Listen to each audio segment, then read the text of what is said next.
सभी साथियों को मेरा नमस्कार।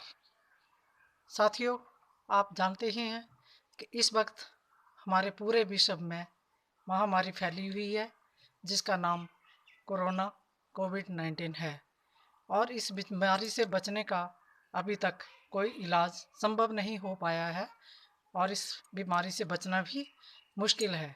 साथियों, आप जानते ही हैं कि इस बीमारी के चलते हम लोगों को अपने हाथ बार बार धोने हैं और इन हाथों को मुंह और नाक और आँख के साथ टच नहीं करना है, क्योंकि इन हाथों के साथ ही हम अगर कहीं किसी दूसरी जगह हाथ लगा के आते हैं और उसको मुंह में डाल लेते हैं तो वो कीटाणु हमारे साथ, वो वायरस हमारे अंदर चला जाता है। और इसके साथ दूसरा उपाय ये है कि हम अपने आप में एक दूसरे से दूरी बना के रखें। और तीसरा ये है कि हम जब भी बाहर जाएं, भीड़ भड़के में जाएं, तो मास्क लगा कर जाएं और मास्क का इस्तेमाल करें।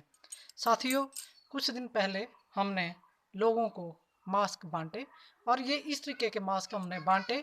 जब ये मास्क बांटे तो लोगों ने थोड़ी देर लगाकर इनको बाहर फेंक दिया, तो हमें कहीं भी इधर उधर ये मास्क फेंके हुए नज़र आए। तो हमें बहुत दुख हुआ कि इस मास्क को ऐसे फेंकने से एक तो हम अपनी बीमारी को फिर दोबारा से फैला रहे हैं, कहीं ना कहीं किसी न किसी बीमारी को दूसरे समाज में बांट रहे हैं। और दूसरा क्या हुआ कि इस मास्क को बाहर फेंकने से हमारे पर्यावरण के ऊपर जो विपरीत असर हुआ वो भी आप जानते ही हैं। तो साथियों, हमने ये सोचा कि इस तरीके के मास्क ना देकर, ना बांट कर, हम खुद ही अपने घर के स्तर पर मास्क बनाएं और उसका इस्तेमाल करें। और हमने ये सोचा कि हम जो खुद मास्क बना रहे हैं उसको हम और लोगों को भी बताएं कि आपने किस तरीके से मास्क बनाना है और किस तरीके से उसका प्रयोग करना है। तो साथियों, हमने मास्क बनाया जिसके लिए आपको ज़रूरत रहेगी एक कपड़े की। वो कपड़ा जो है वो चाहे सूती कपड़ा होना चाहिए और साफ़ सुथरा होना चाहिए, चाहे वो पुराना हो या नया। तो हमने इस तरीके से कपड़े को लिया और इस कपड़े को अपने मुंह के ऊपर लगा के देखा और आगे एक मोमबत्ती जला के रखी और मोमबत्ती को इस कपड़े के अंदर से हमने फूंक मारी। फूंक मारने के बाद हमने ये देखा कि वो मोमबत्ती बुझ गई। फिर हमने इस कपड़े की एक और तह ले ली और जब डबल तह किया फिर हमने फूंक मारा तो फिर वो मोमबत्ती नहीं बुझी।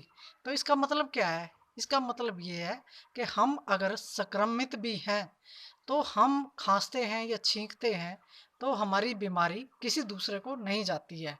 तो हमें ये एहतियात बरतनी ही पड़नी है।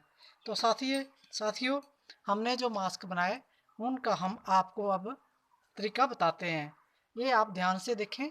इसकी जो हमने पैमाइश बनाई हुई है ये आप गौर से देख लें और इसके अनुसार आप अपना मास्क तैयार करें।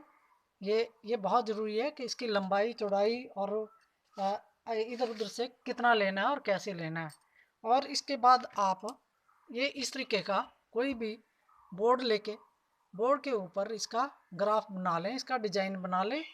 और जब भी आपने कपड़ा काटना है तो इसको रखा और खूब सारे यानी कि 8-10 जो है वो भी मास्क तैयार आप एक एक बार में काट सकते हैं। तो आप देखेंगे कि हमने इस तरीके से ये काटे, ये जो इस तरीके से काट लिए। और ये 2 पीस लेने पड़ते हैं एक मास्क के लिए। 2 पीस लेके फिर इसको इधर से भी हमने सिल दिया और कपड़े के साथ इसके साथ इधर से भी पक्का कर दिया, इधर से भी पक्का कर दिया, इधर से भी पक्का कर दिया और इधर इसको भी पक्का कर दिया। ठीक है। और इसके बाद फिर हमने इनको दोनों को इस तरीके से सिल दिया। ये देख रहे हैं आप, ये ऐसे हमने सिल दिया इसको। ये 2 पीस हैं। ये ये 2 पीस हैं, इन दोनों को हमने सिल दिया। और इसके बाद इसको फिर हमने इस तरीके से ये डोरियाँ सिल के लगा दी। ठीक है। ये डोरियाँ लगा के सिल के, ये हमने डबल तह का कपड़ा लिया हुआ है। आप इसको अंदर से भी देख सकते हैं, बाहर से भी देख सकते हैं, एक जैसा ही कपड़ा है, ये सीधा उल्टा नहीं है। तो इस तरीके से सिल के फिर आप इस मास्क का किसी भी तरीके आप मतलब इसका प्रयोग कर सकते हैं। ये इस तरीके से,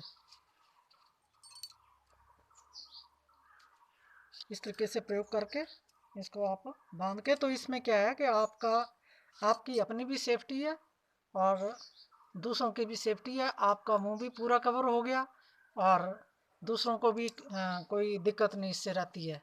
और अपने घर में ही आप इसको बड़ी जल्दी बना सकते हैं। और साथियों एक और सिंपल सा मतलब मास्क जो है, अगर जल्दी में नहीं बन पाए तो आप जल्दी में कपड़ा लेके उस कपड़े को भी आपने यही सुनिश्चित करना है कि मोमबत्ती जो है, कोई आग जो जली हुई है उसको हम बुझा पाते हैं कि नहीं बुझा पाते हैं। अगर वो बुझ जाती है तो आपको डबल तय करनी है, नहीं बुझती है तो आप मतलब एक मोटा कपड़ा, जैसे घर में जीन की पैंट्स पड़ी हुई हैं पुरानी, उनको भी आप ले सकते हैं, उसका भी आप सिल सकते हैं। अब ये इसको भी हमने लेके इसका जो ग्राफ है वो भी आप देख लें। ये इसकी हमने ये ली है पैमाइश, ये ये देखें, ये इतना लंबा और चौड़ा लेना है आपने और साइडों से इसको सिलाई मार देनी है, साइडों से पक्का कर देना है। ये साइडों से पक्का करके ये चारों तरफ से इसको पक्का कर दिया। फिर इसको चारों चारों कोने पे डोरियां लगा देनी है।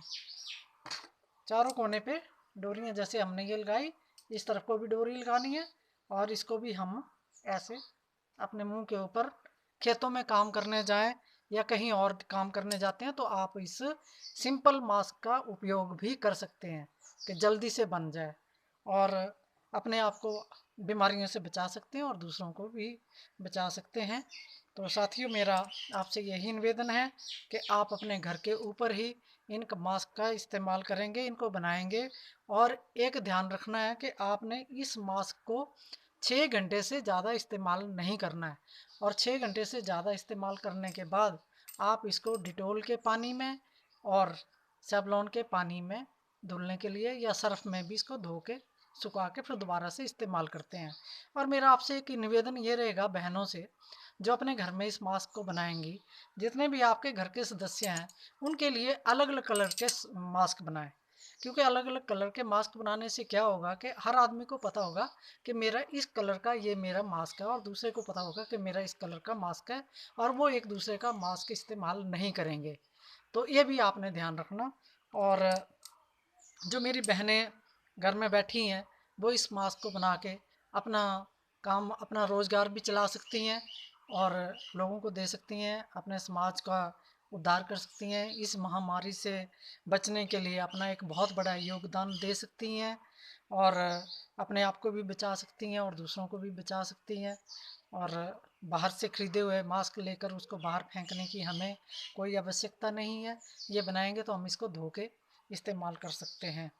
और साथियों मैं आपसे यही उम्मीद करती हूँ कि आप अपना, अपने परिवार का, अपने देश का और अपनी दुनिया का और अपने इस वातावरण का ध्यान रखते हुए इन मास्क का सदुपयोग करेंगे और अपने आप भी बचेंगे और दूसरों को भी बचाएंगे।